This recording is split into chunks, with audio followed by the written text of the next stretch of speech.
Netflix, Amazon Prime, HBO, Showtime. Do you feel like your streaming subscriptions are out of control? Why not start the new year off right and cancel the ones you're not using? Enter the Rocket Money app. Rocket Money organizes your subscriptions by due date and notifies you when something is coming up. From there, decide whether to keep it or cancel it with just a tap. To find out more about Rocket Money, go to rocketmoney.com/offer or download the Rocket Money app from the Apple app or Google Play stores. Rocket Money, the finance app that works for you. At Lowe's, we know you can get the job done faster if you don't have to stop and come into the store all the time. That's why we've updated our app with your business in mind. With the app, you can build quotes, easily reorder your supplies, track orders, and much more. So you can get everything you need right away, stay on the job, finish it, and get started on the next one. Download the app today, because Lowe's knows time is money. Lowe's knows pros. Welcome to the Boneyard with Steve Roberts, and as always, I am your good friend and host, Steve Roberts. And here on the magnificent Monday edition of the Yard, rough weekend, guys. I mean, in many respects. And here's the thing. I've had some people say, well, at least we're not getting beat like this. A loss is a loss. And losing does not work for Mississippi State baseball. We are currently 6 games over 500. That's unacceptable. It just is. Absolutely unacceptable. Let's just call it for what it is, right? It's unacceptable. It's not acceptable here. That's the truth of the matter. I'm trying to get these levels right. So if I'm a little bit off today, I apologize. But, it's frustrating, like all of you. I mean, the reality of it is, like, I have people that reach out after ball games and, like, Steve, tell us, guys, I don't have any words of wisdom for you that's going to make you feel better about the current state of Mississippi State baseball. I'm just not. And it's amazing how one inning changes the perception of your team. And here's the reality of it, is we entered the weekend kind of knowing we had no margin for error. We were hoping to get a sweep, a couple swings away from getting a sweep, a couple pitches away from getting a sweep.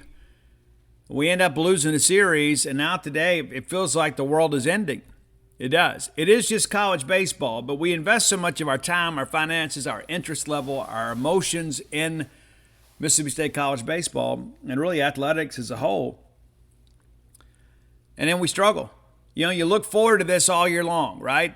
We're going to gather at Duty Noble Field. We're going to have these huge crowds, and we're going to cheer our team on to Omaha. And the reality of it is that the possibility of doing that was erased really in many respects a long time ago. And so we want to give everybody the benefit of the doubt, right? You're thinking, okay, you start doing it, you bargain with yourself, right? Oh, well, if we can win this, we can do that. And that's just to kind of keep the thin hope alive. And that's where I've been for the last month. I remember thinking, hey, the schedule eases up for us a little bit. We got to make hay then if we can avoid being swept. But here's the thing that I tell myself, and I thought about this yesterday evening on the way home from Auburn. Guys, we just simply can't. We just simply can't sit back and say, well, this is a new normal for Mississippi State. That we're sweating out making the SEC tournament. I mean, come on. It's not acceptable. It's not. And, last year you kind of explained it away. And, of course, we're still living with the euphoria of winning an AFL championship for the first time. You're like, we've had some injuries. And we've had some injuries this year, too. The thing that I asked myself is, from a recruiting standpoint, how have we gotten to the point that 1 or 2 injuries wreck our season? This is Mississippi State. LSU's had some injuries on the mound. They're the number 1 team in the country. You said, but Steve, they spent $2 million in the portal. Maybe they did. Maybe we should. Arkansas has had a bunch of injuries this year. They were a top 10 team until this week. And so that's the thing that I ask ourselves. It's our contemporaries. Okay, our contemporaries are not most of our league peers. It's the top half of the league, because this is a sport that we have routinely competed for national championships and top 8 national seeds and the chance to host regionals. we're not prepared, and nor should we accept ever being relegated to being an also-ran in our own conference, a conference that we built. It's unacceptable. It is. I don't care who you are, where you're from, what your affiliation is with Mississippi State baseball. I said this on Bo Bounds Show this morning. No player, no coach, no athletic director, no university president is bigger than the brand of Mississippi State baseball. And things got to change. They do. Now, am I ready to just kind of, wad up my media guide and throw it in the trash and say, okay, this thing is done? There are parts of me yesterday I felt that way. I mean, it's like after that ball game went final, I just kind of sat there with my head in my hands for a few seconds. I got my stuff, went down to post game. It's one of those things, man. It's just like that losing does not sit well with us, right? It's one of those things I think about for generations on the football side of things. People are like, hey, you know what? If we can just be mediocre and beat Ole Miss, it's a good year. Yeah, well, that may have worked for years ago, but we expect more these days, and certainly from our baseball program. You don't make the financial commitment to baseball and have the fan support that we have and the amenities that we offer recruits and have these sorts of struggles. I can explain it away for 1 year. I can't for 2. You can't. One's an anomaly. 2 begins a trend. Things got to change. Period. Let's thank our friends at Bulldog Burger Company. You can always count on the winners there, right? You can always. A lot of consistency there at Bulldog Burger Company. I'll probably get in there this week before I leave and go to Knoxville. I was thinking about that over the weekend. What I want to order. I've been craving that Mississippi barbecue burger again. Just something about that sauce that makes it a little bit different. That new pulled pork grilled cheese sandwich, I'm a huge fan of that. I love the genre, and I think the top of that pack is the one at Bulldog Burger Company. Go by and have those on your next visit. You'll be glad you did. 3 great locations to serve you: University Drive in Stark Vegas, Gloucester Street there in Tupelo, Lake Harbor Drive in the Ridge and Flowood area. Have the spring rolls as your appetizer. They'll make you and everybody around you better looking. I could have used some this weekend. Got a little haggard. Didn't bring the razor with me, right? But the reality of it is I know what to expect from Bulldog Burger Company. I know when I go and put my feet under their table, I'm going to get great service, great food at a great price. Go by and let them serve you today. They'll be glad you did. Bulldog Burger Company, the place where people go to meet, M-E-A-T. All right, let's jump into the recap in the weekend. It's difficult and as frustrating as it was. We had every opportunity to not only win this series, but sweep the series.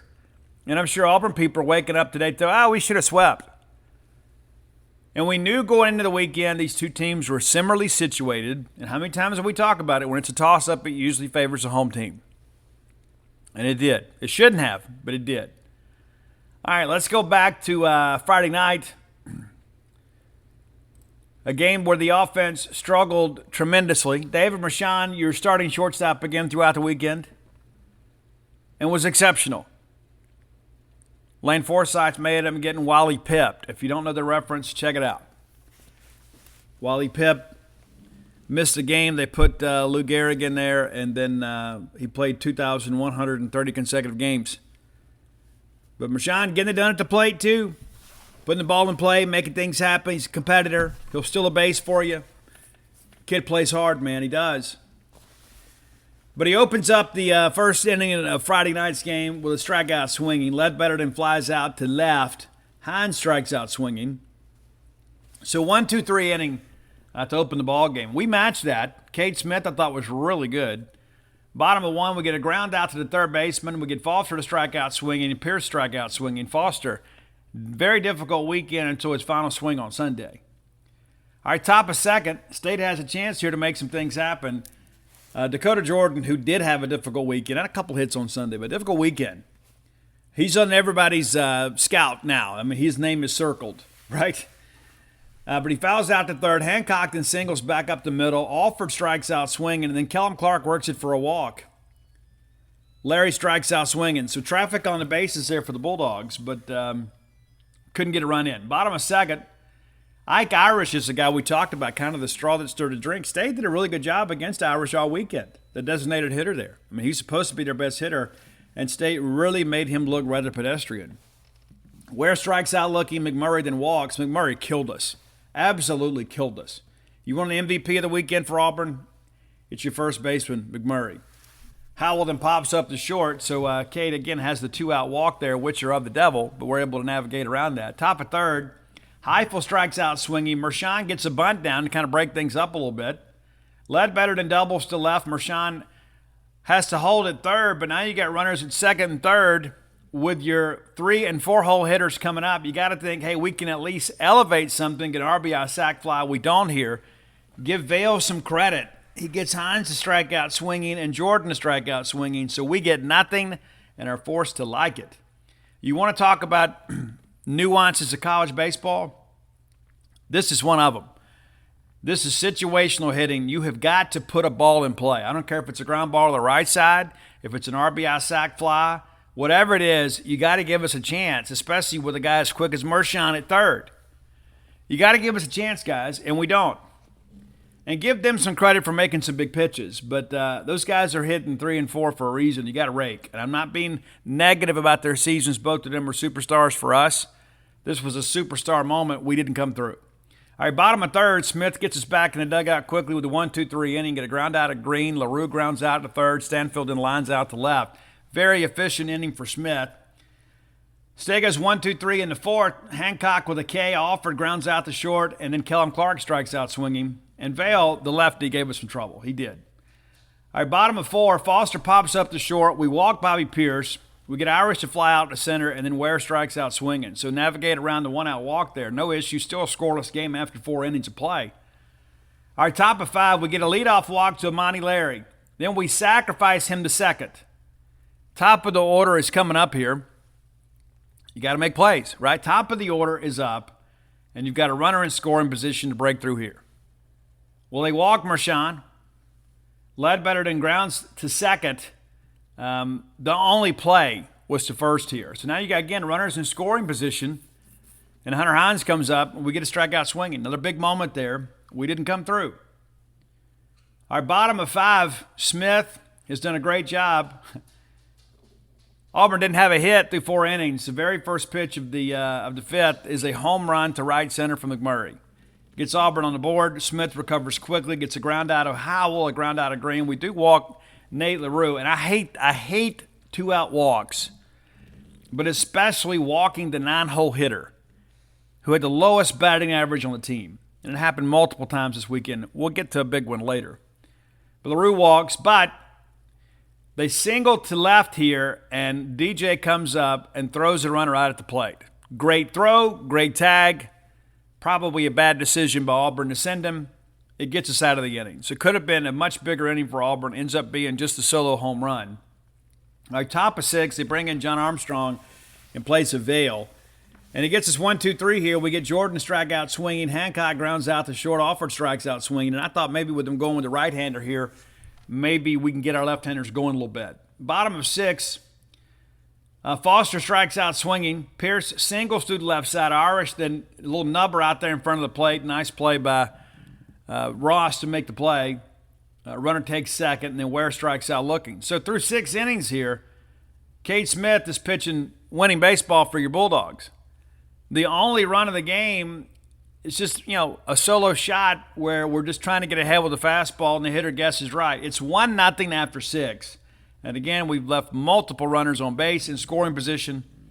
This is on us. Give them credit, but this is on us. Top of 7. State finally gets even here. Kellum Clark strikes out swinging. Larry then walks and is balked to second. I didn't see much. They said he had the ball. He's on the rubber, and he kind of turned his shoulder. It was kind of a judgment call. It always is. But they balk him to second. Heifel then grounds out to short. Runner has to hold at second.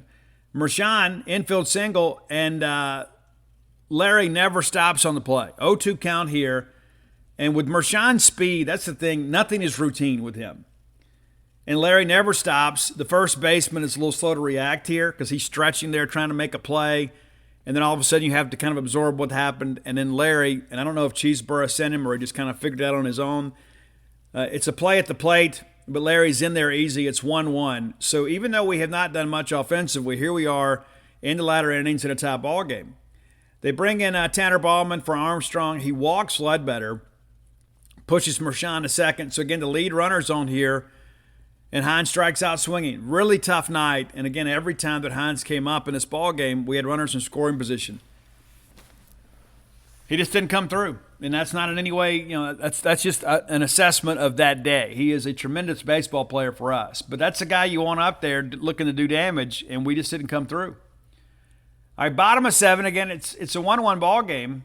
Nate Dome comes in. We get McMurray to strike out swinging, which is a major accomplishment. And that was a lengthy at bat, too, and Nate wins it. Howell then strikes out looking. Green is hit by the pitch on a 1-2 count. But then we get LaRue. I'd love to have had LaRue leading off the 8th. It's baseball. Sometimes things don't go as planned. All right, we get a leadoff walk here in the 8th. DJ works, the count gets down to 0-1, and then gets 4 consecutive balls. And then Hancock rolls over one, and it's a double play. 3-6-3. Huge, huge play in this game. Offer then flies out to right center. You really need Luke to come through right there. You do. And certainly, if you're going to get out, just get yourself out. Don't record 2. All right, bottom of 8, Sandfield comes up and a very, very nice, sharply hit ball in left field. And then this craziness happens here. Foster, again, a terrible weekend for him. Can't get the bunt down, and Ross makes a tremendous play here. We run and slide and make a great catch right before the screen, and then the runner tags him first. I don't know if I've ever seen that in the history of my life. That a pop-up behind the plate ends up being a sac fly, right? And then Ross, trying to make a play for the team, the throw is a little bit low. It gets off Mershon's shin, and then now Stanfield takes third. You always say, well, he should have just held on to it. Well, yeah, but in the moment you don't think that way. Now, Ross will tell you now, I shouldn't have done it. Should have done it. But you don't expect that to happen. Why would you ever expect that to happen? This is the potential go-ahead run, and you're going to put him in jeopardy. So, credit Auburn here for kind of an unorthodox play. We kind of magnified things here. But, then Pierce flies out to center field, and it's an RBI sac fly to run scores, 2-1. We walk Irish. He goes to second on a wild pitch, and we get Ware to ground out to third. So down to our final 3 outs, trailing by a run. They bring in Will Cannon. He gets Clark to fly out to left. Bryce Chance pinch hits for Monty Larry. Hadn't seen him in a while. He works a base on balls here. And so now the Tyne runs aboard with less than 2 outs. We bring in Aaron Downs as a pinch hitter. And it's a one hopper out there to short, and double play ends the game. But so many opportunities in this ball game, and they're always magnified when it's a low-scoring game like this. But not a good game for us. And we pitched it exceptionally well. And it's a shame that either of our pitchers had to be saddled with a loss, and unfortunately it was Nate. Nate Dome gets the loss. Cade Smith goes 6 innings, allows 3 hits, 1 run on the solo home run, 3 walks, 6 Ks. And just 88 pitches. Maybe could have got him another inning, but I like the decision to go ahead and go to Nate there. And Tommy Vale gets a no decision because 5 innings pitched and strikes out 10 Bulldog hitters. That's not going to get it done either. Not going to get it done. Will Cannon credited with the save. Looking offensive numbers, and there weren't much of them here for Mississippi State, but David Mershon, your leadoff hitter, 2 for 3 and a walk. Three opportunities to reach base safely from the leadoff hitter and allow Colton Ledbetter to hit from the stretch. I'll take that every day. Hunter Hines goes 0 for 4 with 4 Ks. Dakota Jordan 0 for 3 with a pair of Ks and a walk. Luke Hancock is 1 for 4. Slade Alford 0 for 4 with a couple strikeouts. Kellum Clark 0 for 3 with a walk. Amani Larry is 0 for 1, but also had a couple of walks. He left a couple on base, too. Bryce Chance works for a walk there. Ross Highfield 0 for 2 with a strikeout. Aaron Downs, of course, 0 for 1, grounds and a double play. So Bulldogs just 4 hits. So the last 2 Friday nights combined, we've got 7 hits. And it's not like Vale is like some shutdown Friday night guy. I think it's got something to do with us. I don't think you can say, well, it's SEC. It's a typical night in the SEC on Friday night. I don't think that's the case. We got to do a better job getting off the bus, ready to play. But they get 4 hits, too, and they win because of, just a crazy play there. That's baseball sometimes, but the reality of it is we got to play better baseball. We cannot, in Auburn, worst pitching staff in the conference, and we're probably next to last. But you let them hold you to 4 hits and you lose 2-1. 1 run, you're not going to beat anybody. in this league. All right, game 2. State has a chance to get even here, and we do. And, again, a crazy, crazy deal with our bullpen. I mean, this game should not have been close. It was. And you tell yourself, hey, at the end of the day, it's a dub. But the reality of it is kind of a harbinger of things to come for the rest of the weekend. All right, Mershon again opens the game by getting on base. We got a hit by pitch here. Ledbetter strikes out swinging in the midst of all that. Mershon takes second. So again, you got Hines and Jordan up with a runner in scoring position here in the first inning, a chance to get first blood.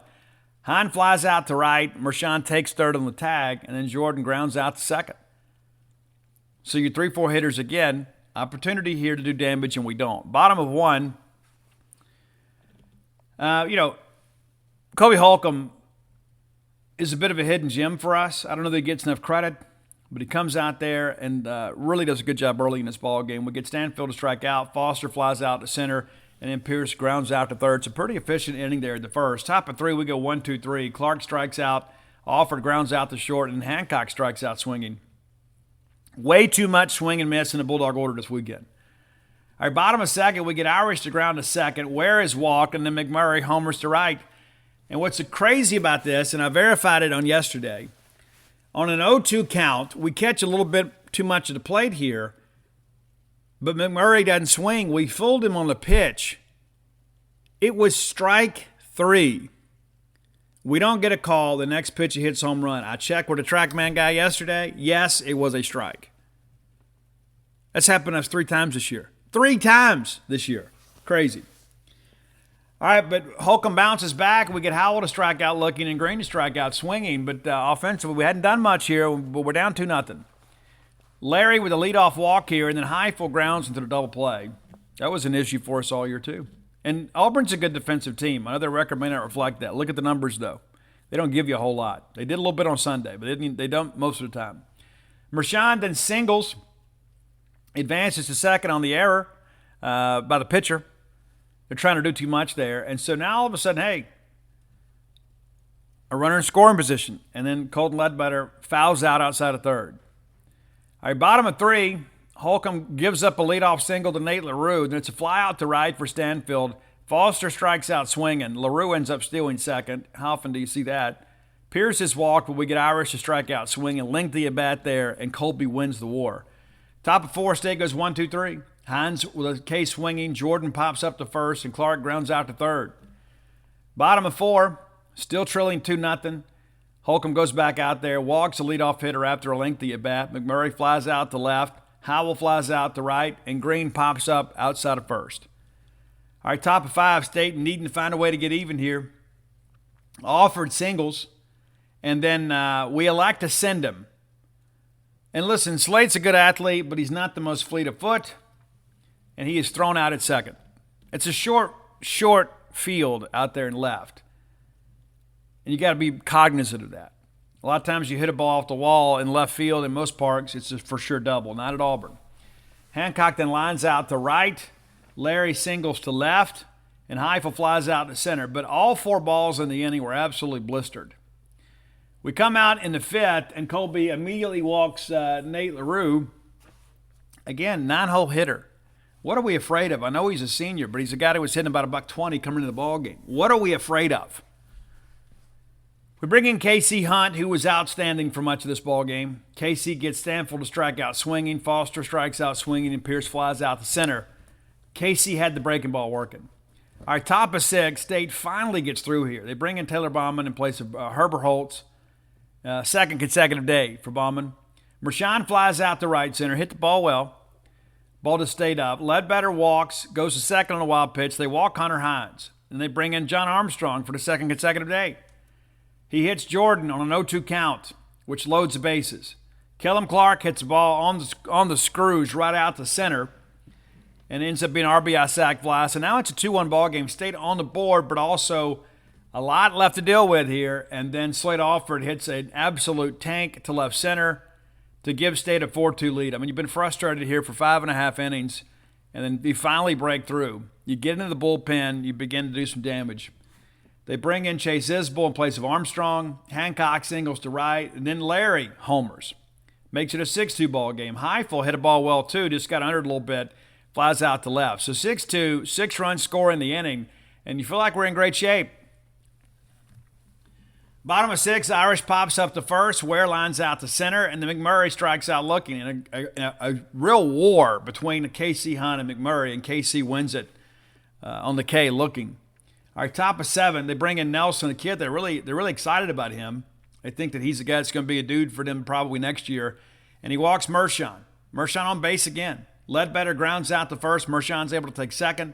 Hines grounds out to second. Mershon takes third. And so, again, a chance for us to get an insurance run, and DJ strikes out swinging. Again, not an indictment on DJ. He's been a star for us. Did not have a good weekend. All right, bottom of 7, Howell gets the bunt down to kind of break things up a little bit, try to get to KC. And it's a fly out to right field. They pinch hit for LaRue, and Cam Hill strikes out swinging.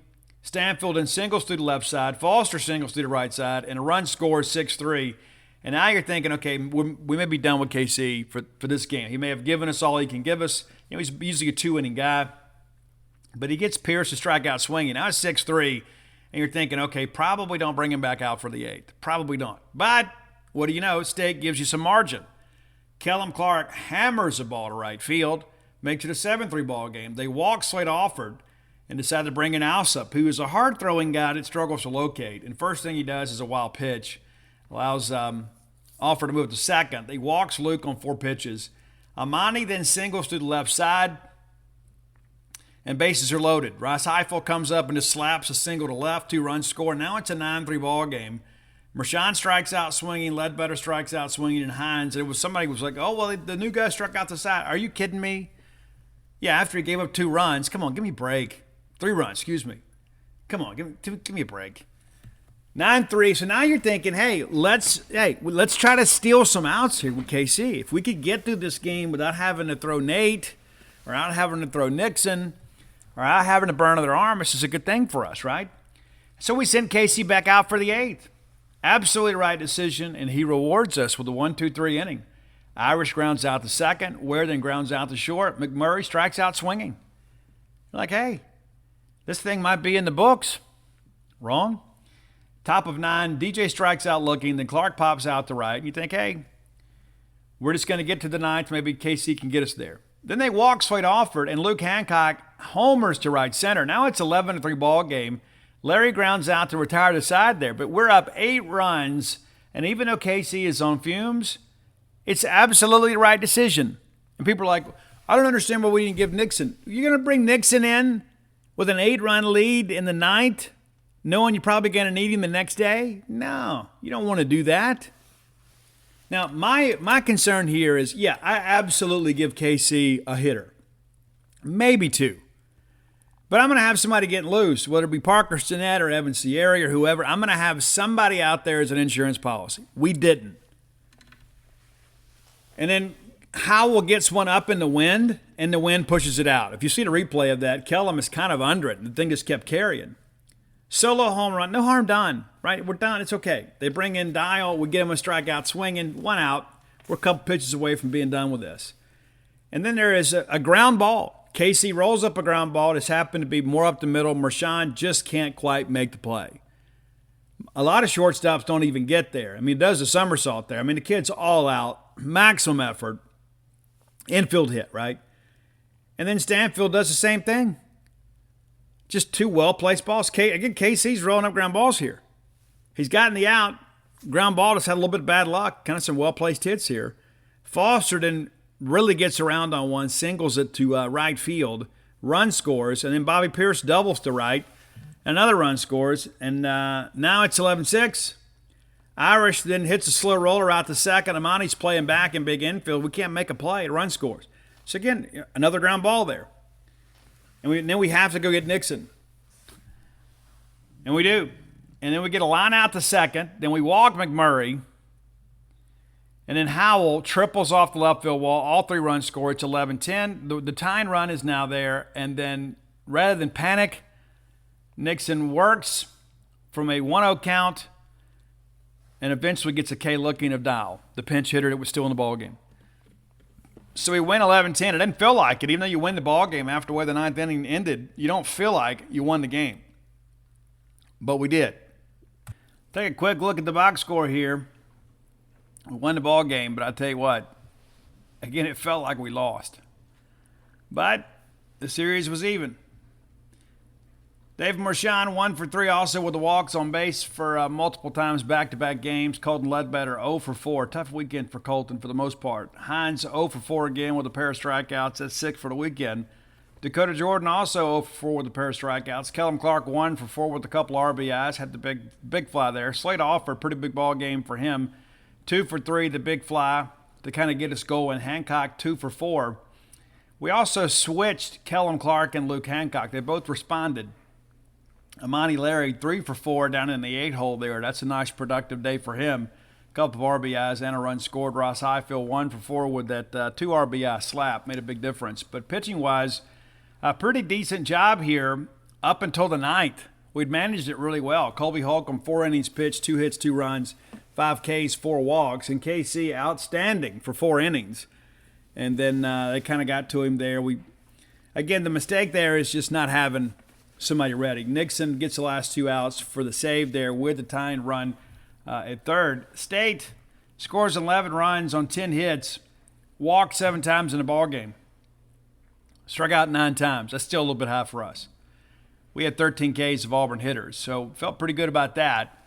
So now we get into Sunday. And we knew that Auburn didn't have anything left, really. We knew that if we could get into their bullpen, we had a chance to really get some separation in the ballgame. That's exactly what happens. However, State not able to get things done on the mound. Pretty good effort from Durangelo Sanjay, though. Marchand opens up again with a walk here to open the ballgame. Ledbetter pops up to the catcher. Hines flies out to left. And then DJ singles back up the middle, moving Marchand to second. So first hit of the weekend for DJ. Kellum Clark then singles through the left side. They misplayed in the outfield. Stanfield overruns it. It gets to the wall, 2-run score. Offered then walks after a lengthy at-bat there. And we talk about elevating the pitch count. A 13-pitch at-bat here for Slade Offered, and then he walks. So you throw 13 pitches and don't get the benefit of an out. Hancock then flies out to center field. All right, bottom of 1. Stanfield K swinging. Foster strikes out swinging. Pierce singles sharply back up the middle. Then Ira singles up the middle. And you think, here we go again, but we get a pop up to the shortstop and navigate through that and survive the first inning with a 2-0 lead there. Top of second, State gets more separation in the game. Larry flies out to left. They walk Ross Highfield, who's still second. How many catchers do you know that are routinely stealing bases? Not Benny. Marchand strikes out swinging. Then Ledbetter walks. And they have to get Crotchfield out of the ballgame. I'm told it appears to be a back injury, not an arm injury. And Nate LaRue, an experienced catcher, just saw something wasn't right. They call the trainers out. They lift him, bring in Will Cannon. The first guy that he faces is Hunter Hines, who hits a home run to right center, his first hit of the weekend. Makes it a 5-0 ball game. And as I tweeted out, you can only keep the bull in the barn for so long. Jordan then singles through the left side, so 2 for 2 on the day for DJ. Goes to second on a wild pitch. Clark then gets an infield single. Jordan takes third. It's 5-0. And the chance here to expand the lead offered is then out first base to second base to first base. That's the ball that McMurray ranges off the bag. It bounces off his glove and goes immediately to second baseman. Just some bad luck there. Run would have scored on the play and would have extended the inning. But it's 5-0, bottom of second, and Durangelo really calms down here. We get a fly out to center from McMurray. Howell lines out to right. Then Green strikes out swinging. We're right back in the dugout and right back to doing damage. Hancock pops up to short. Larry bunts right back to the pitcher. So 2 outs, and then State puts together a little rally here. Highfield, nice at bat here, gets the walk.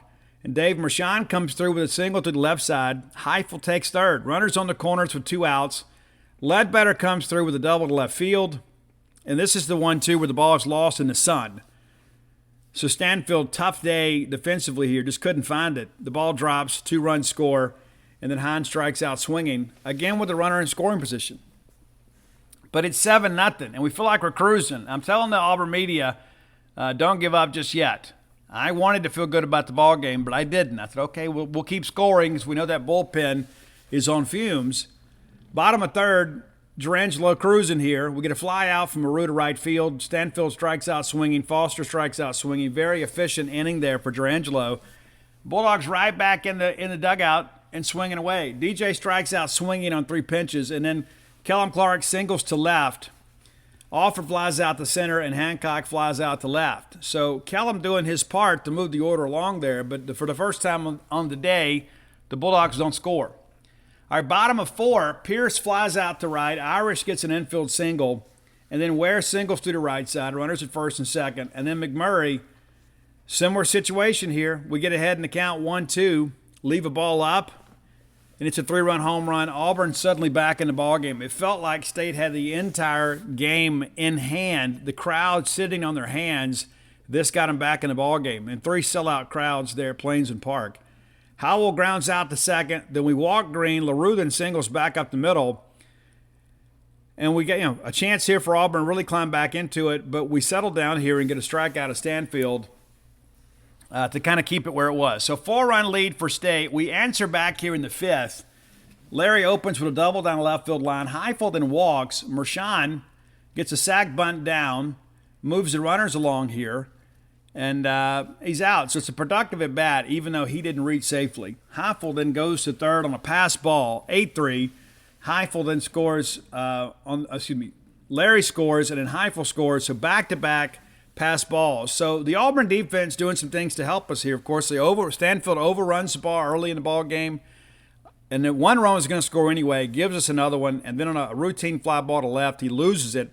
And then here you have an experienced catcher back-to-back pass balls. So we get those runs home without the benefit of a hit.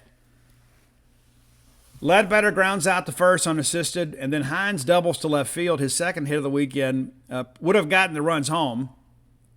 They bring in Copeland in place of Cannon. But it's a 9-3 ball game, and he gets Jordan to fly out to left on a 2-0 count. So we were up 7-0, now we're up 6, and you feel like, okay, we've kind of restored things the way they should be. And Jarangela comes back out and deals in the 5th. Foster lines out to second. Pierce flies out to second. Irish flies out to left. And some other people were like, hey, we should have pulled him here. I don't know why we would have pulled him here, to be quite honest with you. He's rolling. People are like, oh, they had he hit a couple balls hard. I mean, yeah, but it's a 6-run lead here, and if you could steal an out here and get one more inning out of him, you feel really good about it. You do. It didn't work out for us, and immediately people say, well, we mismanaged this opportunity. I just don't know if I agree with that. All right, top of 6, State goes 1-2-3. Clark pops up to third, Alford grounds out to short. Hancock then flies out to center field. All right, bottom of 6, Ware singles to right, and then McMurray homers down the left field line, hits a foul pole up there. I mean, 6 inches the other way, it's a different deal. And then we go ahead and pull him. We bring in Tyson Harden, who gets a strikeout swinging of Howell. Then he walks Green, wild pitch, and then LaRue, again, the 9-hole hitter that's done nothing, homers to left center, makes it a 9-7 ball game. Crazy. 2 home runs in the inning. Stanfield gets on a throwing error here, but a shortstop takes second as the ball goes out of play. Foster grounds out to third on a sac bunt, and then Pierce strikes out swinging. So bad inning for us. Could have been much worse. We're able to escape with the lead. Top of 7, and this is what happens when you stop scoring in games like this. You typically lose. Second consecutive inning, State goes 1-2-3. That's rough. Larry flies out to left. Heifel flies out to center. Mershon flies out to right. I thought Mershon's ball might get down, but they run it down up there in right field. We bring in Graham Einsema here in the 7th. I question the decision then. I question the decision now. Einsema may be a great guy. He had a wonderful appearance against Arizona State, but ever since then it has been an adventure, shall we say. So we walk the first guy we see. Then we hit Ware on the first pitch. Niners runners at first and second. So tying runs are on base. McMurray, the big hitter here, we get a called strike, and then we hit him too. So we throw 2 strikes to 3 hitters, and the bases are loaded with nobody out. We bring in Nate. Nate Dome comes in, and I told Jason when we sat down there, I said, listen, you're probably going to get a run here because Nate's a fly ball pitcher. He's a strikeout fly ball guy, so you probably at least get a run here on the RBI sac fly. And sure enough, Howell flies out to left. The run scores, And Ware takes third there. And then we hit Green with the pitch on a 1-0 count to load the bases again. But we get back-to-back strikeouts. Nate LaRue strikes out looking. Stanfield strikes out swinging. So, again, we navigate through this. And the fact that we only gave up 1 run here is a testament to the competitiveness of one Nate Dome. He was given an impossible situation and allows just 1 run. Pretty remarkable effort. So we escape with the lead again.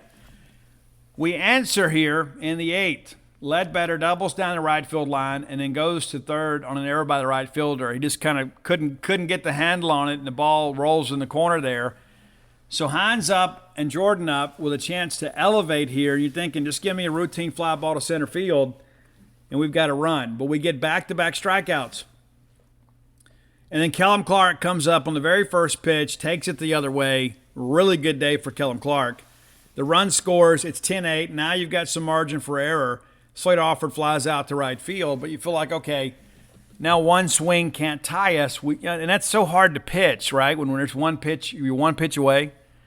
Now they got to get at least a couple of successful at-bats here.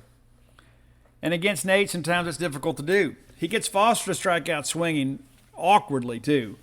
Pearson singles back up the middle, and then Irish doubles to left, and then Ware homers to left field. And this was a very first pitch fastball. He's sitting dead red. And that's it. That's it for Nate. And I like Nate Dome a lot. Met his dad. Had a lot of interactions with Nate. Nobody cares more than that kid. And to watch him have to walk off that mound knowing that our prospects are making a regional likely walk with him, and it's nobody's fault. It's one of those things. It's about pitching, especially high-velocity pitching. It's a ticking time bomb sometimes. Now we're down in this ball game 11-10. Bring in Nixon, we get a walk there, and then we get a fly out to center, and then Green strikes out swinging. So we're down 1, headed to the 9th. We have no momentum in this ball game. And I go back to the fact that we lost the juice in this game when we brought Graham Einsom in. Even though we still had the lead, and even though we'd made some big pitches, we bring in Einsom up, and we immediately gift them the bases loaded. Could have been much worse. But that got the Auburn people thinking, hey, we got a chance here. And they did. They took advantage of it in the 8th. All right, top of 9, Hancock grounds out the first. They're feeling it. And then Amani Larry, give him a lot of credit here, doubles off the left field wall there. Now the tying run is in scoring position and a chance to do some damage here. We bring in Aaron Downs, who flies out to center, and then we tag and take third. So the tying run is now at third with 2 outs in the 9th. And Mershawn, again, this is where speed impacts the game, but maybe he doesn't show up in the box score. He hits a hard hit ground ball right at the third baseman. And you know you got to hurry. He knocks it down, but then he can't find it.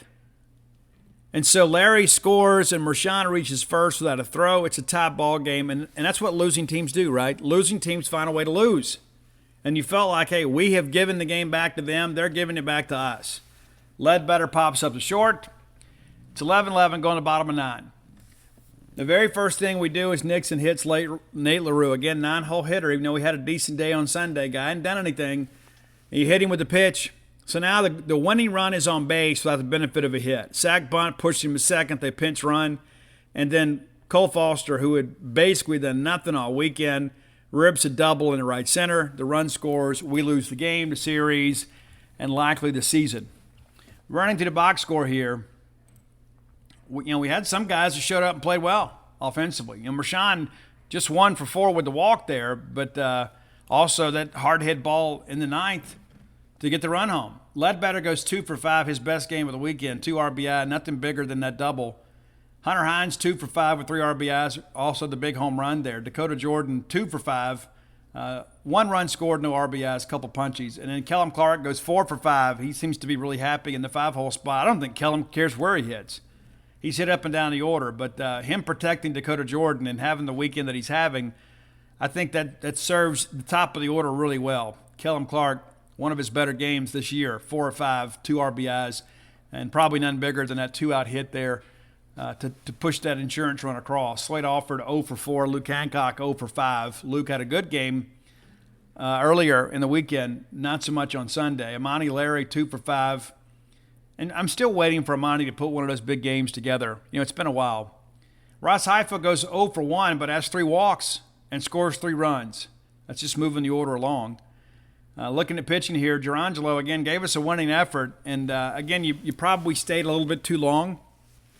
Just because you wanted to try to steal some outs. And, of course, he gives up that 2-run jack to kind of pull them back into the ball game. But 8 hits, 5 runs, 6 strikeouts, just the 1 walk. We only walked 4 hitters on the day. Tyson Harden, 1 inning pitch, 1 hit, 2 runs, and gives up a home run. Graham Einsema does not retire a hitter and is charged with 1 run, but has 2 hit pitches and a walk. Nate, 1 1/3 innings pitched, 3 hits, 3 runs, all in that home run, 3 strikeouts, no walks. And then Aaron Nixon gets the loss. The hit by pitch, significant there. 1 hit, 1 run, the 1 walk. 19 pitches for him. But State threw it 171 times. They threw it 176. Connor Copeland, the guy that has kind of fallen down the depth chart there in the bullpen, is credited with the win. A good time starts with a great wardrobe. Next stop, JCPenney. Family get-togethers to fancy occasions, wedding season too. We do it all in style. Dresses, suiting, and plenty of color to play with. Get fixed up with brands like Liz Claiborne, Worthington, Stafford, and J. Farrar. Oh, and thereabouts for kids. Super cute and extra affordable. Check out the latest in-store, and we're never short on options at jcp.com. All dressed up, everywhere to go. JCPenney. Netflix, Amazon Prime, HBO, Showtime. Do you feel like your streaming subscriptions are out of control? Why not start the new year off right and cancel the ones you're not using? Enter the Rocket Money app. Rocket Money organizes your subscriptions by due date and notifies you when something is coming up. From there, decide whether to keep it or cancel it with just a tap. To find out more about Rocket Money, go to rocketmoney.com/offer. Or download the Rocket Money app from the Apple app or Google Play stores. Rocket Money, the finance app that works for you. At Lowe's, we know you can get the job done faster if you don't have to stop and come into the store all the time. That's why we've updated our app with your business in mind. With the app, you can build quotes, easily reorder your supplies, track orders, and much more. So you can get everything you need right away, stay on the job, finish it, and get started on the next one. Download the app today, because Lowe's knows time is money. Lowe's knows pros. But this Eintema thing, and again, I don't want to target a player or anything, but I just don't think that he is prepared for high leverage innings in the Southeastern Conference. That's just, and I don't think it's just, hey, it's just one weekend, Steve. No, and I want to run this down too. And again, I first guessed it because I just felt like, you know what? I don't understand maybe the attraction at this point, if that makes sense. And I just don't think that he is a guy at this point that you can consider a guy you can trust on SEC weekends. And that may be a bit harsh, but that's how I see it. I'm sure many of you feel the same way. But, looking at Graham here, so he his first appearance in relief allows 2 runs on 5 hits against VMI. Has a good appearance against Louisiana Monroe. And, of course, we end up winning that VMI game. Louisiana Monroe, we win that game 14-3. 1 inning pitch allows just a 1 hit. Arizona State, he had some first inning trouble, but he bounced back from it. He goes 5 innings and is credited with the win and a 5-1 decision. 6 strikeouts, no walks. So now all of a sudden you start thinking, okay, I kind of see what they're seeing here in this guy. We go against Oklahoma, he starts and is really good the first couple of innings, and things blow up there in the third. Ends up allowing 7 runs on 5 hits, 5 walks, a season high for him. In a ball game that we didn't play well on the defensive side. Offensively, we scored a bunch of runs. You think you better win a ball game like that. We scored 9 runs. We lose 15-9. Against Lipscomb, he goes 5 1/3 and kind of settles himself down a little bit. Hit 3 runs on 3 hits, 3 walks and 5 strikeouts. Walks just appear to be part of the experience. Kentucky, he doesn't retire a hitter. Allows 4 runs on 1 hit, 3 walks in the game, and that's a start. That was his last start. Against Vanderbilt, he goes a third of an inning, doesn't allow anything. Comes back the next day against Vanderbilt, 2 days later against Vanderbilt, goes a third of an inning, allows 3 runs on 1 hit, also has a walk, allows a home run, has a hit by pitch. Samford, he goes 2 innings, allows 1 run on no hits, but 2 walks in the ball game. South Carolina, he lasts a third of an inning, 1 hit, 3 runs, a double, a triple, and a home run. That was against Ole Miss, actually. Yeah, so South Carolina did okay there. No, I guess technically he didn't. Just didn't give up any extra base hits. And against Ole Miss, he goes 2 innings pitched, 4 hits, 3 runs, a double, triple, and a home run. And then against Auburn, he doesn't retire a hitter. And just, again, he may be a guy that can help us in the midweek. And maybe he's a guy next year that'll make a jump and could be a guy we can count on the weekend. I just question the decision. And the fact that we got out of there, again, just allowing 1 run is a big deal. I just think that was a bad decision. And I think that really cost us a lot of momentum in the ball game. So we lose the series. And there's a lot more to talk about, for sure. But we lose the series. And really has put us behind the 8-ball. Our backs are against the wall right now. And we'll see how things go the rest of the way. But I'm not overly optimistic, to say the least. All right, time for today's Top 10 list is always brought to you by Close with Blair.com. Blair Chandler is my friend, your friend, a friend to everybody in need. Blair is the guy that works in the mortgage loan origination business. 22 years of experience, back-to-back-to-back years, and top 1% close ratio in the country. And that's not just in Rankin County. That's the United States of America. You need to have a winner with a wealth of experience working for you. Your mortgage is too important to entrust to some fly-by-night company. Blair's the guy that works at Fairway Mortgage, recently voted #1 in customer satisfaction when it comes to mortgage loan origination. If you mentioned to Blair you heard about him on the Boneyard, he's going to pay for your appraisal, and he closes multiple Boneyard loans a year. Because you guys understand, many people are thinking, hey, what can we do? We need to consolidate some debt. We need to get some cash out. We need to buy a home. And I don't really know anybody. What do I do? Do I just go down to my local bank and hope for the best? Well, maybe you can. But rather than guess, stick with a winner like Blair Chandler. Give him a call or text today at 601-500-2344. Again, 601-500-2344. And again, tell him you heard about him on the Boneyard. He's going to pay for your appraisal. About a $500 value. How cool is that? All right, I searched the archives today, and I reached out to Roy and pushed a couple of bands across from him, and I said, hey, have we ever done Warrant? And we haven't done Warrant, which is a shame. So we're going to rectify that today with our top 10 list on Warrant. I got a bit of a connection with this band. We'll talk about that later in the list here. But saw Warrant open for Motley Crue on the Dr. Feelgood tour in the Jackson Coliseum. Came back a little over a year later and saw them headlining the Cherry Pie Tour with Trickster and Firehouse. How cool was that? And then saw them play with Bar 7 and some other bands, Rat at the Texas Club in Baton Rouge, which is always part of our story a little bit later. So here are my top 10 Warrant songs. There actually is a greatest hits album out there, and all of these songs appear on that album. All right, number 10, a song that maybe you're not quite as familiar with. It's one that I like. It's a good timing song. It's Sure Feels Good to Me. Really good, up-tempo, good driving song. I think Jandy does a really good job on delivery there, on the vocal delivery. Number 9, off the Cherry Pie album, probably a sneaky favorite of mine. It didn't have the maybe the radio appeal that some of the other songs did, but the composition of the song is incredible. The chorus is great. Janie is great. Joey Allen does a really good job on the song too. It's Mr. Rainmaker. And don't waste your time, because I've got a girl that's permanent sunshine. It's like, you know what? I'm in love with this girl, and there's nothing in the world that could ever slow me down or make me think less about my life.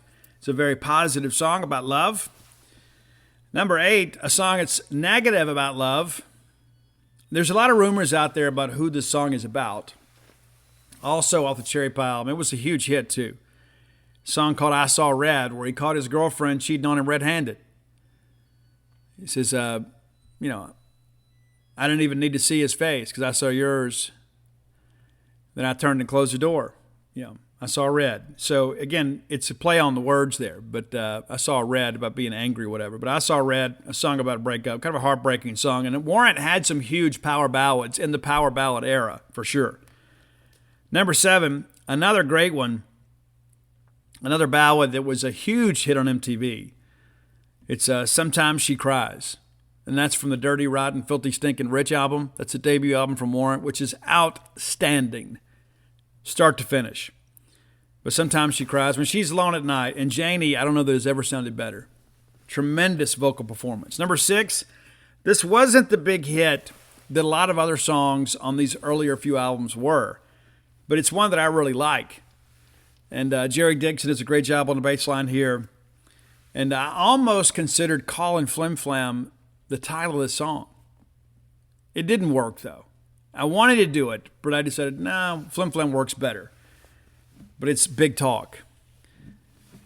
And it's basically about, hey, a lot of people talk a lot of trash, right?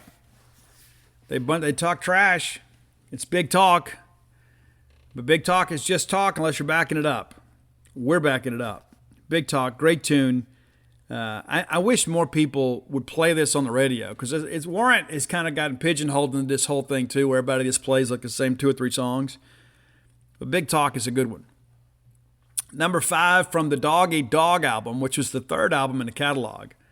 Quadrophenia was a decent album, but Warrant was beginning to kind of lose their luster a little bit. But the Dog Eat Dog came out right around the same time. It was right in 92, I guess, right around the time that Alice in Chains Dirt came out. And I read an interview with Jenny Lane. It's when he knew music was changing, when Cherry Pie came out. Like, they went to have like the pre-release meeting with the record company. And they walk in, and behind the receptionist is the Cherry Pie album cover. Like, it's a big, movie-type poster, whatever. And when they went for Dog Eat Dog, rather than have Warrant's Dog Eat Dog up there, they had Alice in Chains Dirt. Yeah. So things were changing. So Warrant was no longer the big deal for the record company, because music was changing, and they were throwing a lot more promotion behind Alice in Chains. And that was one of the things, too, that kind of led to the change, that Janie and Warrant leaving the label, is because the promotion for the Dog Eat Dog album, the money behind promoting that album just wasn't what it was for the first 2 albums. Things changed. But the album's still good. Number 4, Back to the Beginning. This was the second single, if I'm not mistaken, the second single off the Dirty, Rotten, Filthy, Stinking Rich album. It's a song called Heaven. Opens up, got a picture of your house. You're standing by the door. It's black and white and faded. It's looking pretty worn. Janie Lane is a poet, or was a poet, and an incredible songwriter, too. He knows how to elicit emotion from his listeners. And this is one of those songs, too, that, again, it's about being in love. It is. And Janie was a super sweet guy, man. He really was. Which brings me to number 3 on the list. I have 2 Warrant tattoos, for those of you that are wondering. And your number 3 song is one of those. Your number 2 song is the other. So I may have shared this with you. I think I have, but I'll share it again because it's worth talking about. So years ago, Warrant was playing down in Baton Rouge, and a friend of mine hit me up and said, hey, it's a friend of mine that went to church with me. It was part of a Celebrate Recovery group. I won't mention his name. I want to protect their anonymity. And said, hey, would you like to come meet Janie Lane? I said, I'd love to meet Janie Lane. And said, well, it's not really like a meet and greet deal. Janie's talking about getting sober, and you're the most sober person that I know. And I think because you being a rocker and a fan of the band, it might be well received. And I said, sure, I'm happy to come down there. And I had a chance to talk to him for a little bit. In the beginning, it was kind of like, hey, glad you're a fan of the band, whatever. But I usually have a way. If you've seen my wife, you know I'm a very good talker. Otherwise, she'd probably be with somebody else. But I've been doing this so long in recovery, I know how to ask the questions to get people talking. And that's the thing too. You kind of get somewhere private, and people that usually are burdened with pain, deep down, are dying and talk about it. And so I had a chance to spend a few minutes with him. I'm not going to share a lot of that because it's personal, right? And I know that I didn't get it all, right? But he was a guy that was really struggling with a lot and used alcohol to kind of medicate himself. He was always a guy who wanted to have a good time. And, he's always a good-looking guy. When I saw him in Baton Rouge, of course, he'd put on some weight. He was suffering some from alcohol bloat. But he still had a great heart, man. He did. He married a girl from South Louisiana, and so he'd have a chance to come back and play South Louisiana every now and again. Bobby Brown is from Baton Rouge. And so a lot of people turn out and go see the show, and Louisiana was a special place to him. But it also, brought up some bad memories. It did. It did. I mean, he was married to, at the time, considered the most beautiful woman in the world. That didn't work out. They did get some kids that he was very, very proud of out of the union. And but he was a sad guy. He really was. And my honest opinion, and of course this is not anything that he said, but it's kind of based on some things that he said, I formed this opinion. It's like, he went from playing sold-out arenas now to playing clubs and kind of being viewed as a nostalgia act. And I think he had a lot of pride in his ability and his songwriting ability and his talent. And I think he felt like that maybe life hadn't been fair to him. And maybe there's some truth in that. But the reality of it is that, things change in life. That the only constant thing in life is change. And none of us stay on top forever. Right? I mean, I would love the fact that I hadn't written a book in 2 years. I'd love for the fact that I'd still have a number one book, but I don't. You got to produce things that people want, right? I mean, that's how life works. You can't get so caught up in your own artistic vision, and say, hey, well, this is how I'm going to do it. You can't get arrogant in that respect. I'm not suggesting that he did, but none of us stay on top for long. You got to appreciate what you have while you have it. And so that was my interaction with Janie. And then, I don't know, maybe 2 years later, maybe a little bit later than that, maybe a few years later, a friend of mine calls me, the same friend, and said, hey, will you call Janie? And I said, well, Alcoholics Anonymous and Recovery is kind of a program of attraction rather than promotion. I said, tell you what, I'll give you, you give him my number and have him call me when he's ready to talk. And he goes, listen, Steve, I know you're a big traditionalist and this kind of stuff. He goes, but the situation's in really bad shape. He said, I need you to call him. And so I did, and he didn't call back. And I don't know, it's one of those things that kind of haunts me a little bit. My friend told me that things had gotten so bad with Janie's alcoholism that when he would go out, he would have like a note in his pocket that said, if found, call this number. It had like his name and contact information and whatever. And that's how bad his alcoholism was. And he was looking to escape the pain in his life as best he could, and he tried to do that in a bottle. And I can tell you from experience, things never get any better. It's a progressive illness. You never get back to where you were. The downward spiral continues. And so I called him and left a message, and he didn't call back. And it's one of those things, I guess it's some narcissistic belief, where you think, well, maybe I should have said this or should have said that. But there are just some people you can't reach, despite your best intentions. It's got nothing to do with me. And then it wasn't long after that our friend Janie Lane was checked into a Best Western motel in Beverly Hills by some fans after a long night of drinking, and he died. He died a lonely man by himself in a budget hotel room, and he deserved a lot better. He did. It is a cautionary tale. And you begin to think about how huge Warrant was, and of course, he's married to Bobby Brown, and the girl from the Cherry Pie video. Everything is great. They're on top of the world, making a ton of money. Everything is great, but all of that is fleeting. And eventually, he lost all of that. He lost all the things that he held dear except for his children. And so your number 3 song is Down Boys. And I don't know, it hit me some time ago about how profound that interaction with Janie Lane has been on my life, right? It's such a reminder that no matter what you accomplish in life, you still have to live life on life's terms. You still have the same problems that everybody else does. And when you live in the public eye like he does, it's all more magnified, right? I mean, you can't go out and make a mistake without making the paper, right? And so Down Boys was a big deal. And so on my knuckles, I have Down Boys, and it's for Janie.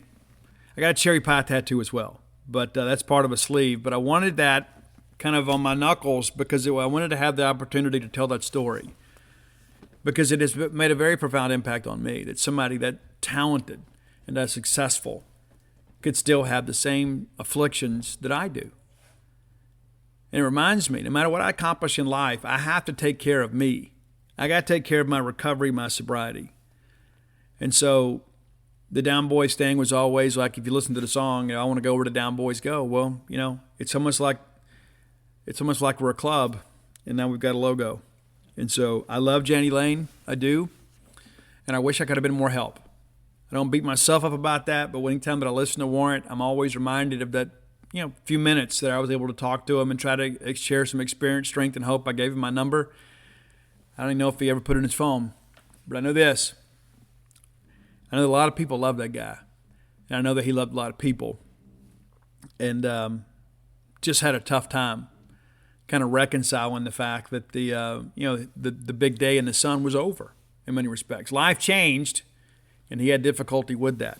And again, I love Jani, and reached out to his sister some time ago, and shared the interaction with him. And this past year on Jani's birthday, I found his oldest daughter and sent her a message, and she responded and was very grateful. And basically along the lines of, she said, every year around his birthday, I'm reminded of what my dad meant to so many people. And she said, it means so much that people care enough about him that they would want to reach out and provide me some comfort on a very difficult day. And so I consider those things. We see these people sometimes, and they're superstars, and we think to ourselves, they're not real people that have real families, and they're not robots, okay? They're people that have the same challenges in life that we do in many respects, and in many cases, much more than we do. All right, number 2, it's Cherry Pie. Some of you would have that number 1, including my wife.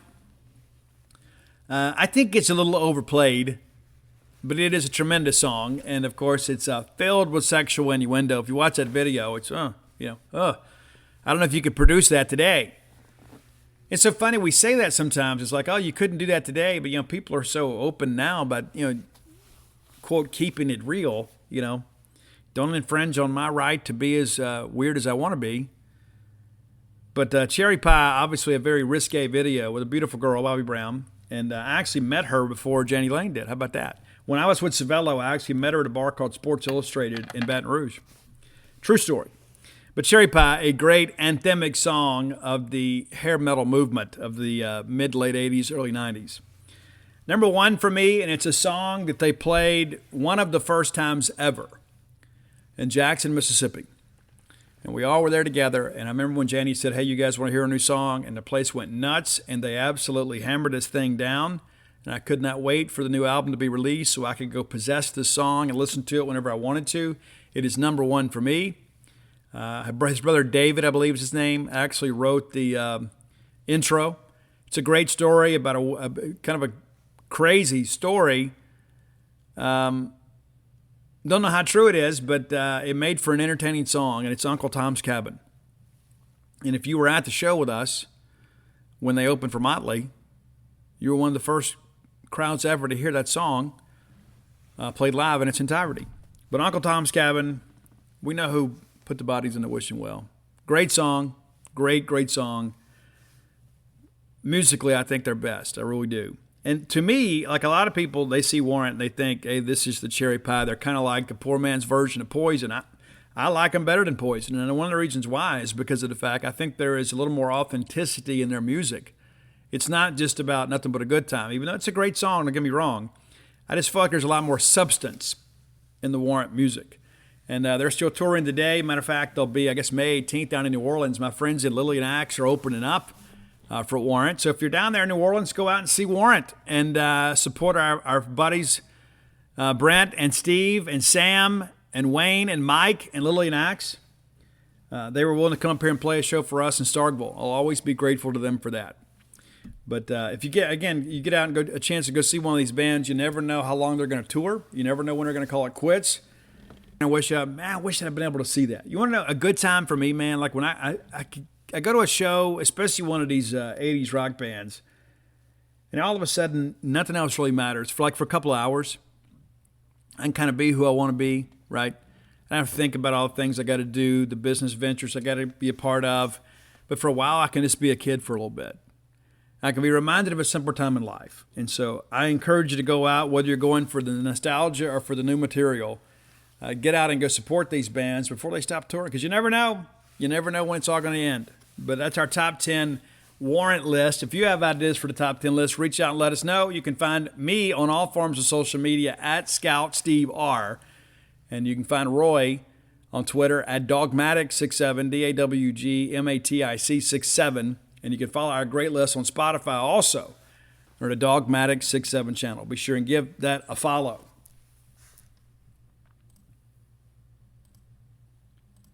All right, time to look around the league. This portion of the show brought to you by Campus Bookmart. I love Campus Bookmart. I have spent a lot of money at Campus Bookmart. I have, and number one, it's because they have what I want, right? There are a lot of places you go shop around, you kind of got to talk yourself into getting something. When I need Mississippi State merchandise, I go directly to Campus Bookmart because I know exactly what I'm going to get there. I'm going to get quality merchandise at a quality price. I'm going to get great service. Go by and see their smiling faces next time you're in town. If you can't make it to town, perhaps you're living in the mission field, reach them on campusbookmart.net. And by being a loyal Boneyard listener, we'll give you a phrase that pays, and that is BSR, which stands for Beautiful Steve Robertson. That gets you free shipping on all orders over $75. Any order less than 75 bones, absolutely incomplete. I tell you this, we got a closet full of Mississippi State merchandise here. You see me, it's always concert shirts, right? You know, sometimes I got to go speak at Mississippi State functions. I got some maroon and white gear too. I love the fact that I can go in there and get a nice quality Mississippi State polo at Campus Bookmart. And I know that, number one, it's going to be service after the sale, right? I understand that if I go up there and there's a problem, it's not like buying online from somebody else. You know, I'm buying from people that care about me and care about Mississippi State. So go by and check them out today. Campusbookmart.net. Again, promo code BSR. All right, a wild weekend in the Southeastern Conference. It seems to always be the case. It's always interesting to me, what happens and what you get excited about and all the things that, we think are going to happen. And this weekend, several things happened that we weren't expecting, including your good friend and host. So, looking back real quick here at the weekend that was, we discussed the Thursday games. Georgia beat Arkansas in the first game. And South Carolina beat Florida in the first game. We're thinking, hey, these guys are going for the, for the series as they get into Friday. And so let's start with Friday's action, which was April 21st. It's crazy how fast this year's going by. The A&M Kentucky game was postponed to a doubleheader on Saturday. Tennessee, down to their last out, comes back, forces extra innings against Vanderbilt. They win a game 4-3. Walk it off. Huge win. Georgia takes the series from Arkansas 7-3 in game 2. Didn't expect that. South Carolina took Florida. I thought that'd probably be a split, but pretty impressive, right? Mississippi State, of course, loses to Auburn 2-1 on Friday. Alabama 6-4 winners over Missouri, and LSU 7-3 winners over Ole Miss. And give Ole Miss some credit. I mean, they hung in there and fought, but they not a good weekend. All right, we get into Saturday, which was the final games for a couple series. But Tennessee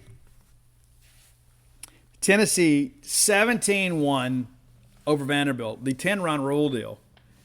It happens to everybody. You think it just happens to us, it's happened to everybody. Probably an article in there somewhere, right? How the new 10-run rule has impacted play in the Southeastern Conference. Georgia wraps up the sweep of Arkansas 9-8. Did you see how this thing ended? Maybe you didn't.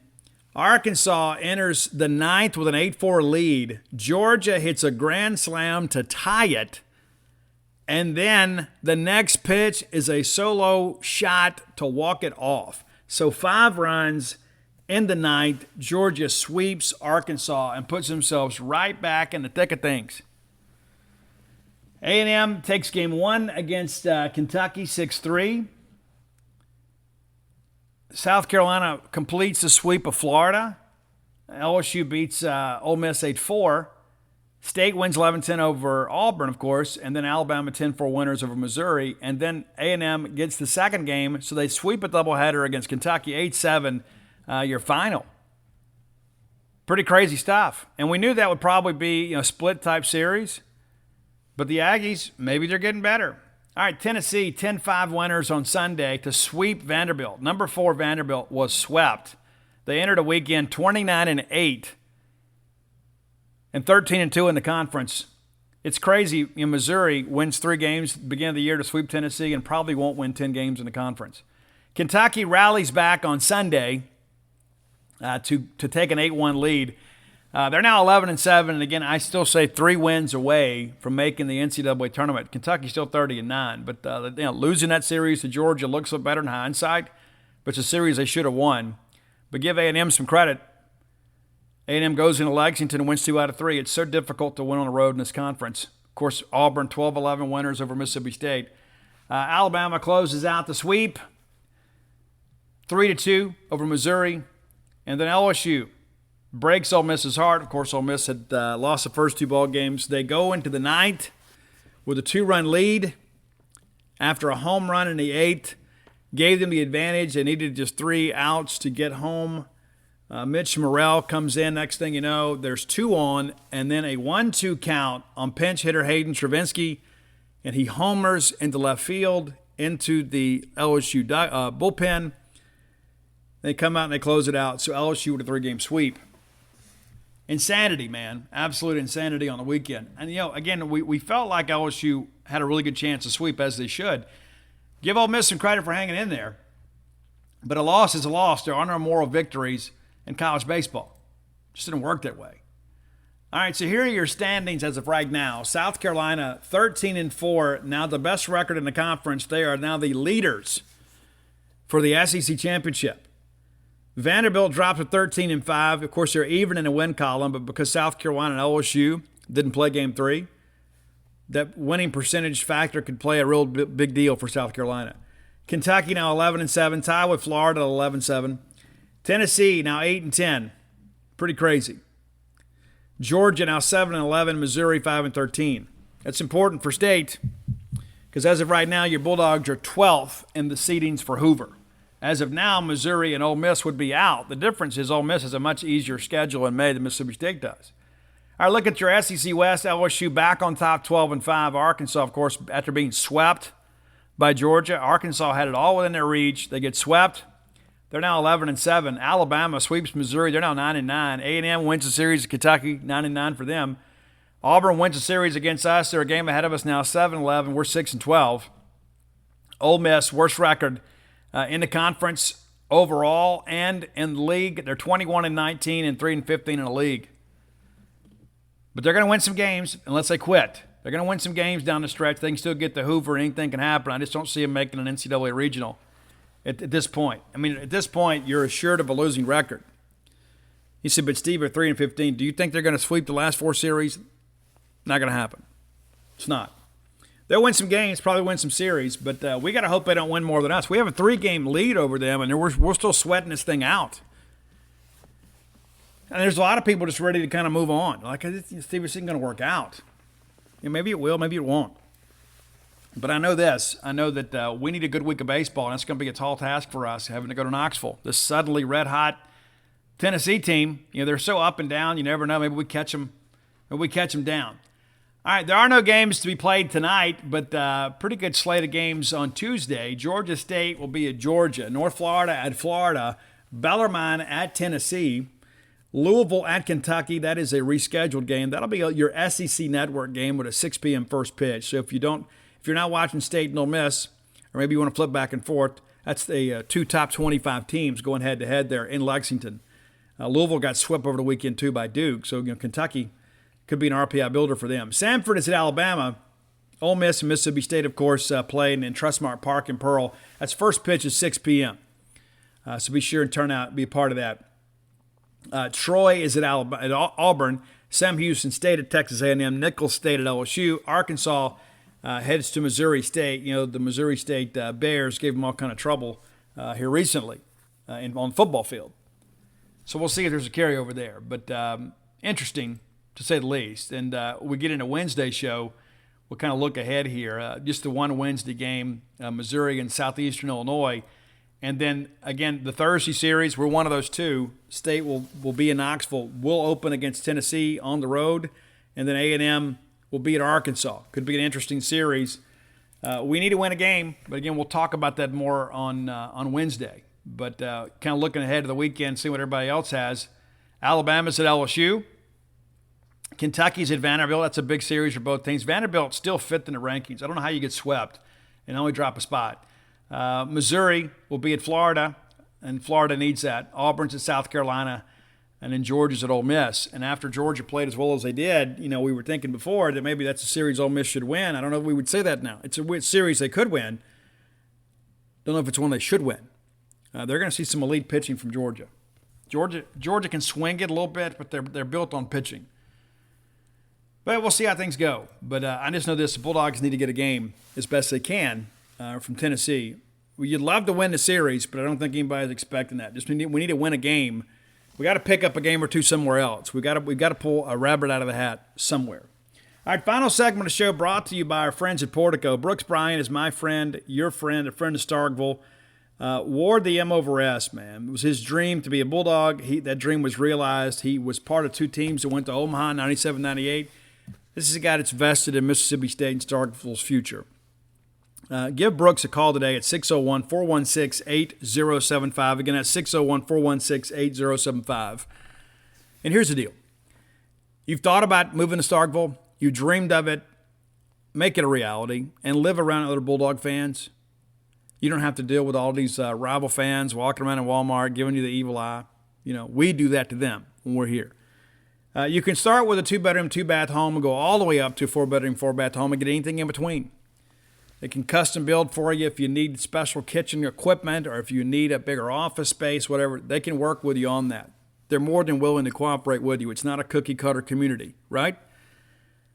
Let Brooks know what you need. Phase 1's completely sold out. Phase 2 under development now. A couple of those homes still available for purchase. And then, of course, there's the opportunity to build it as you like. You can pick out your lot and have a say in your housing plans. Everybody deserves the opportunity to do that. Very easy to find. Turn off 82 on 12 like going to campus. First right is Pat Station Road to the four-way stop. There's Portico on your right. Next time you're in town, go by and give yourself a self-guided tour and then give Brooks a call to find out how Portico can become your next move. All right. So I went over to Auburn over the weekend. I was kind of reluctant to talk about this, but I felt like I needed to. I think maybe this is a healing moment in many respects. You guys know John Cohen is my friend, and I love John and Nell. I do. And still in contact with John. I enjoy talking baseball with John.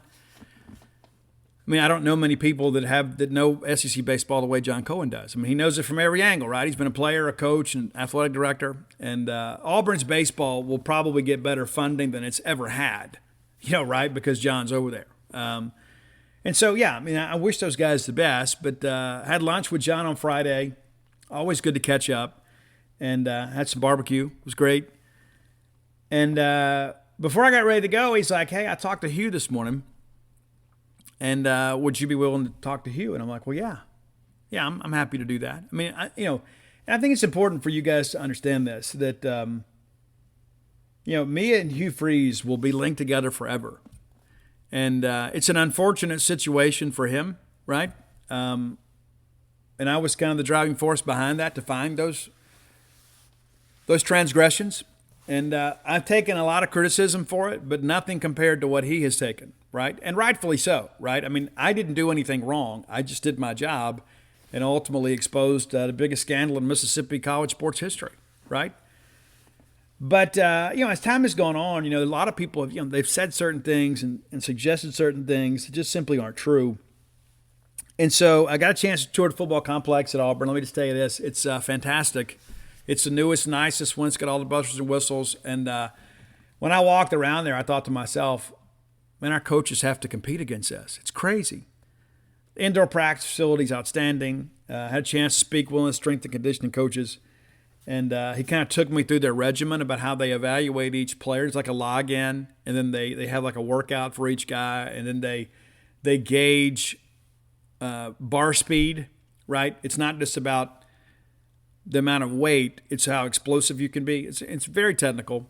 They've got this great thing, too, where they, let's say, for an example, when you get a pair of shoes, if they don't fit exactly right, they have a digital printer. They can make the insert for your shoe to make them fit perfect. It's like something from outer space. And so while I'm over there, I was expecting to get a chance to meet with Coach Freeze and found out right before I got over there that he actually was involved in some meetings and then off campus So we were never able to get together. And I'll be honest with you, I'm a little disappointed. I am. Just because I'm kind of eager to put all this stuff behind me, right? I have in many respects, but there's always been that kind of in the background, right? I'm not the kind of person that has to have everybody like me. There's some people in my life who think that. They don't understand some of the beefs that I've lived with, and I guess I've kind of showed them from that. I am not a people pleaser in that respect. I'm just not. If you don't like me, that's a you problem, not a me problem. And it's like, it's so funny too. I see all these people on social media that, well, I've got a problem with Steve Robertson. You don't even know me. You may have a problem with something I did or I said, but you don't know me. You just know what I've allowed you to know.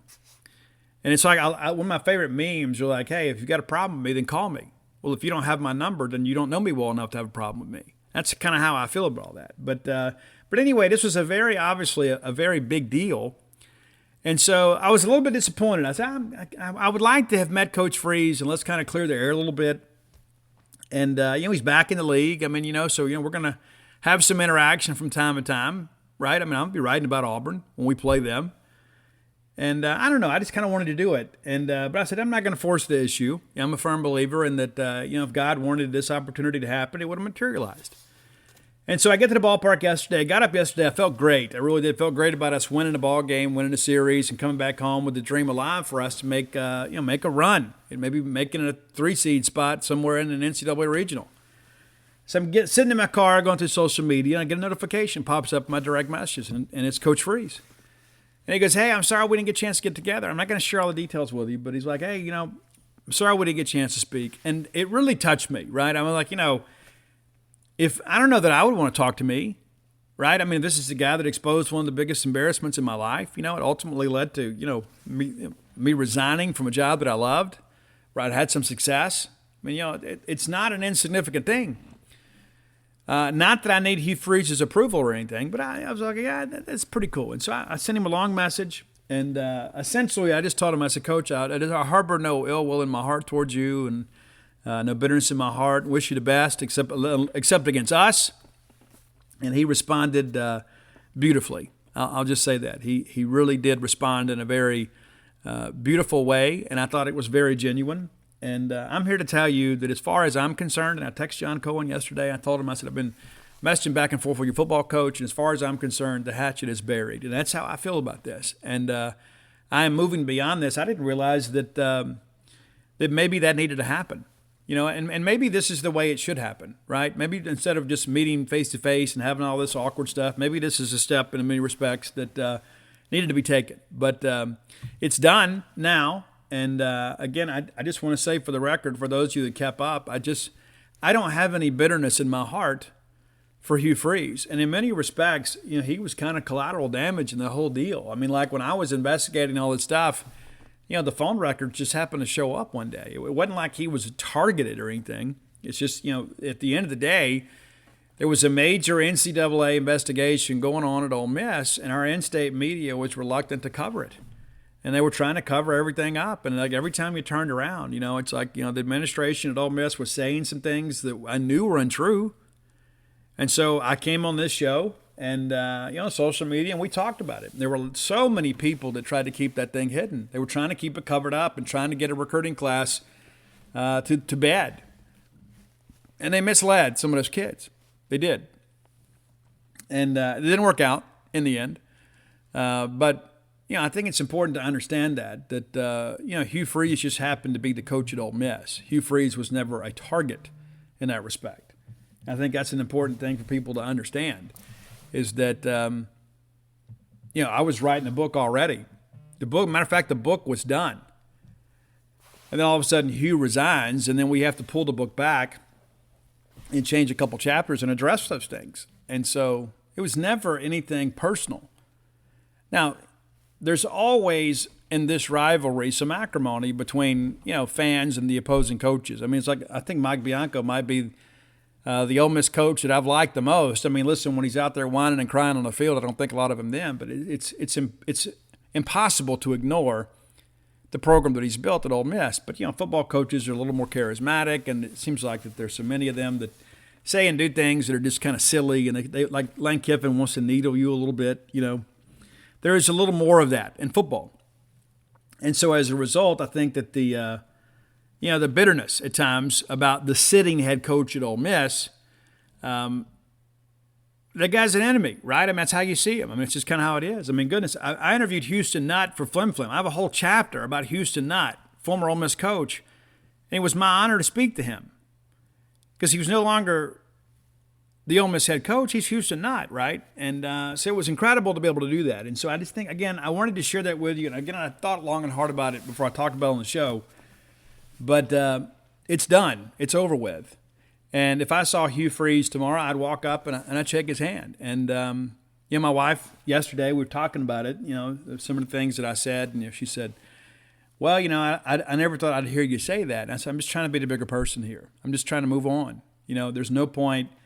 And this man has paid a steep price. And some would say rightfully so. But the reality of it is that I just want to move past all this. And I feel very relieved, I guess, in many respects, that we've had some interaction. This wasn't our first interaction. I mean, as soon as he got the job at Auburn, a couple days when he reached out to me and had some very nice things to say about John. He knows that John and I are friends. And, he's messaged me before in the past when he's heard some things that I've said on some podcasts, not this one, but I was on a rivalry podcast one time and I corrected somebody and some Liberty fans got emotional.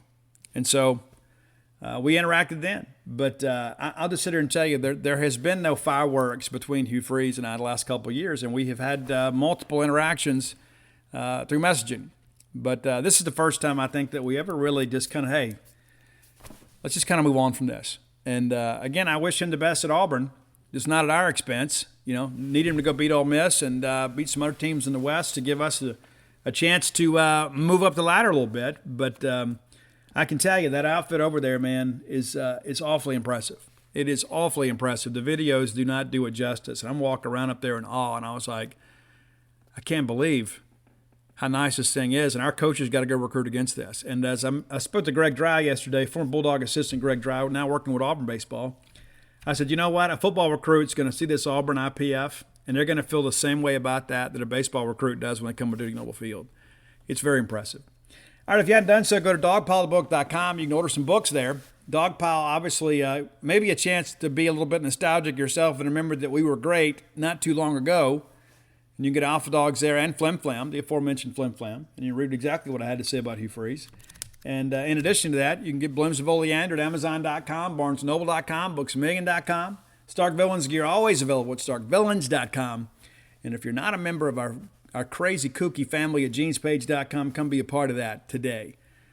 Until next time, let's all live our lives in a way we make more friends than enemies, and people can see a difference in the way we live.